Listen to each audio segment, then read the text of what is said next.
Hey everybody, so this is part 2 of my episode about foreign exchange. If you haven't seen episode 1, there's a link in the description, as well as you'll see a tile at the end of this episode. So without further ado, let's jump into part 2. I'm from the Caribbean, and this show aired on Boomerang Latin America when the US version of Boomerang suddenly switched to the Latin American version back in 2006. The show had a lot of what I'd call early 2000 isms. For example, look at this camera. No, Meredith, you said I'd help you. And this camcorder that uses tape, as well as a reference to dial-up internet. Look, stop hogging the phone line, okay? I need to get online. And I didn't notice this at the time, but there seems to be some embedded marketing here. She's okay. Although this is the only one I could identify, so maybe it's not. There are some things, however, that you could say were ahead of its time. For example, take a look at this chip card. Chip debit/credit cards have become standard issue, with even the emergence now of chipped crypto cards. Another one is artificial intelligence. You have one of the finest minds of your generation. You have really responded to that artificial intelligence program I gave you. Which has taken on great significance in recent years, with AI and robots playing an increasing role in everyday life. There were some genuinely funny moments in the series, like this interaction between Brett and Seamus. What are you doing out here? Checking for airlocks in the pipes.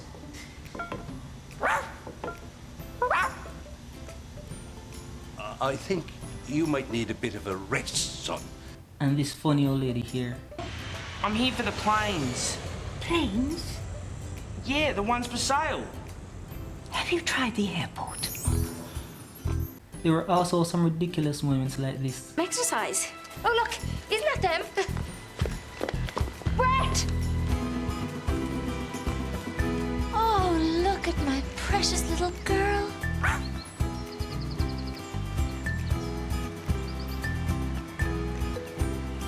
Or when Brett thinks he can cook something by turning up the heat. And all it takes is simple maths. If it takes 2 hours to roast at 200 degrees, if we turn this baby up to 400 degrees, it'll be done in... An hour! Exactly! The results were predictable.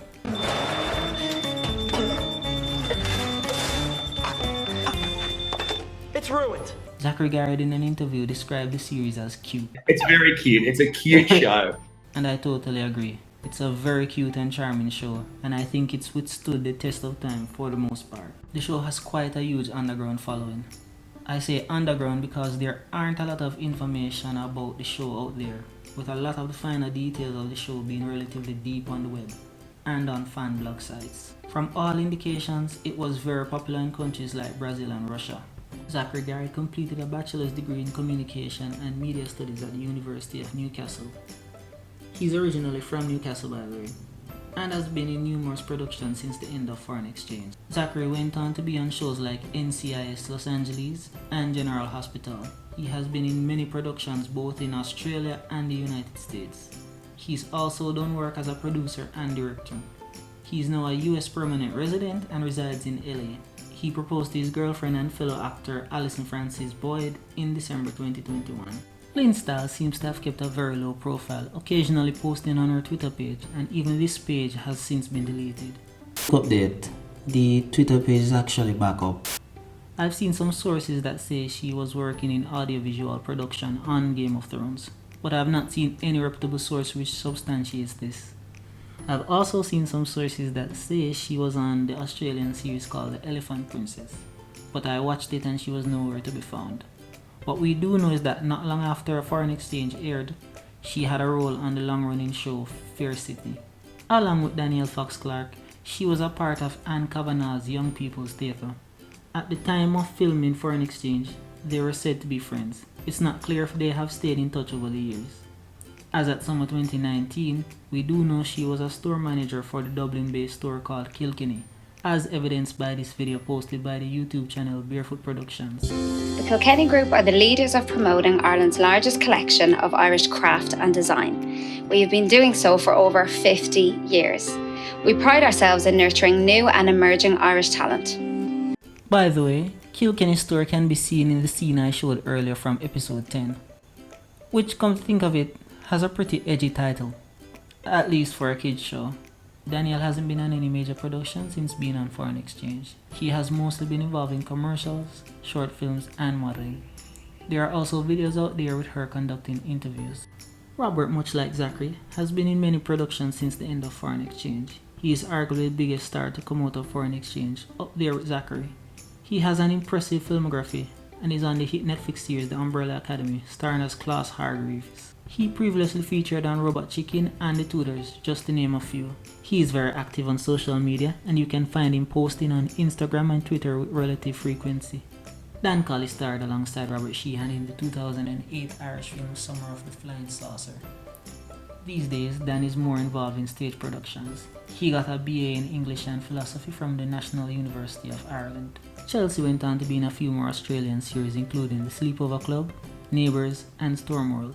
She is currently a comedian with several parody videos on YouTube.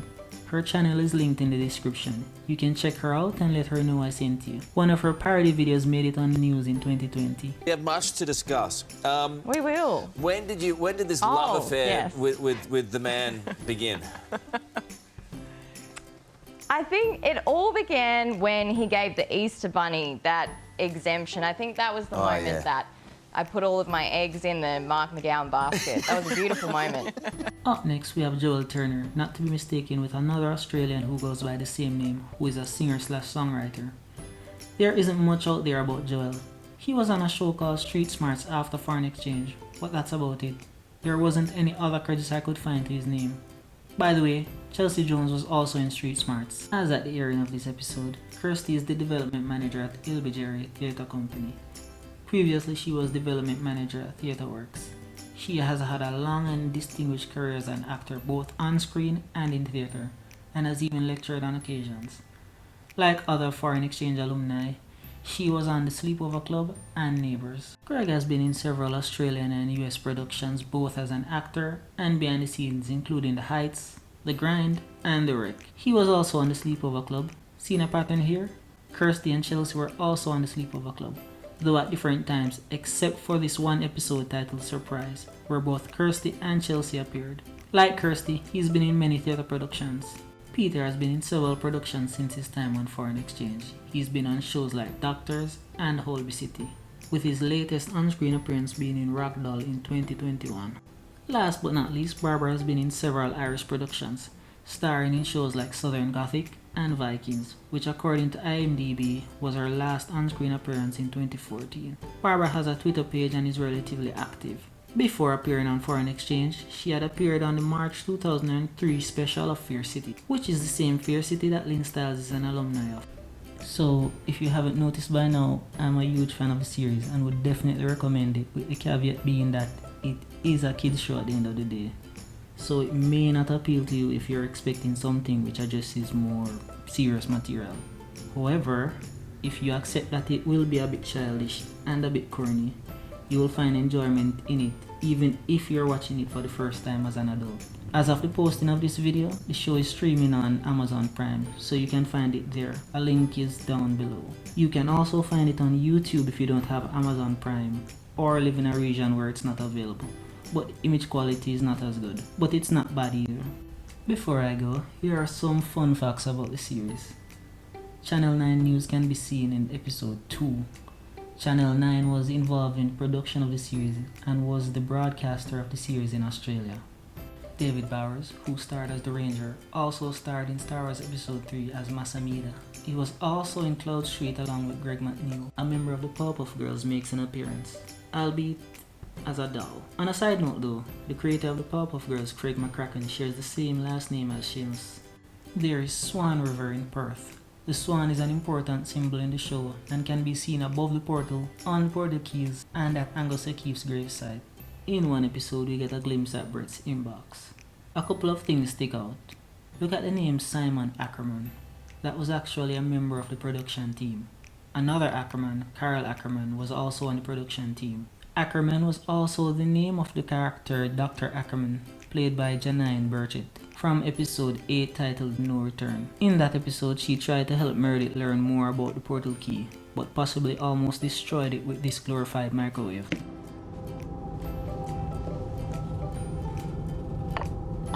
One of the show's producers, Noel Price, has worked on many other popular Australian series, including the aforementioned Sleepover Club, Don't Blame the Koalas, and Blue Water High.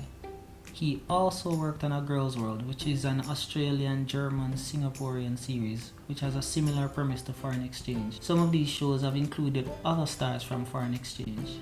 The lead character's surname, O'Flaherty, is the name of the O'Flaherty clan of Galway, who have a long and interesting history.